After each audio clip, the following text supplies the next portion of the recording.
Get your free copy of the complete tutorial at www.teachucomp.com/free. You schedule regular catalog backups for Lightroom Classic CC, the software will automatically begin the backup at the scheduled time when you exit the program. When this happens, the Backup Catalog dialog box appears. You can click the Backup button in the lower right corner of the dialog box to continue the scheduled catalog backup and exit Lightroom Classic CC.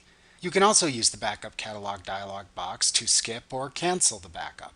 Additionally, you can select options within the dialog box before completing the catalog backup. The Backup Catalog drop-down displays the current default setting for how often catalog backups are performed by Lightroom Classic CC. You can see the previous lesson to review the steps of scheduling automatic catalog backups. You can use the Backup Catalog drop-down menu to adjust the frequency with which automatic backups occur. The Backup folder line displays the default location where backups are saved.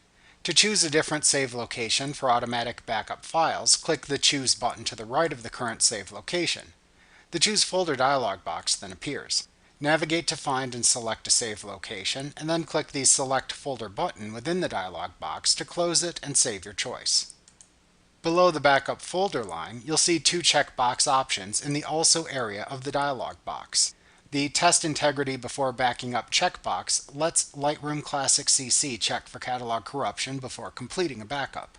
If you check this option, it will take longer to complete a catalog backup. However, testing integrity reduces the risk of data loss during backups.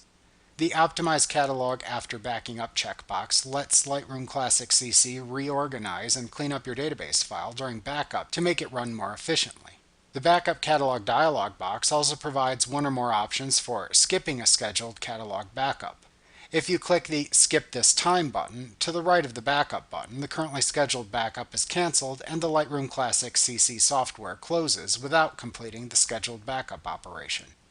Depending on which Backup Catalog setting you select, the lower left corner of the dialog box may provide a second button for canceling the current catalog backup. If you have Lightroom Classic CC set to perform backups every month, you'll see a Skip Until Next Month button. If you have scheduled weekly backups, you'll see a Skip Until Next Week button. If you have Lightroom Classic CC set to back up your catalog every day, you'll see a Skip Until Tomorrow button. However, if you have Lightroom Classic CC set to back up your catalog every time you exit the software, you will not see an additional button to the left because the dialog box already provides a Skip This Time button. After making your selections within the Backup Catalog dialog box, click the Backup button to complete the catalog backup and exit Lightroom Classic CC. Like what you see? Pick up your free copy of the complete tutorial at www.teachucomp.com/free.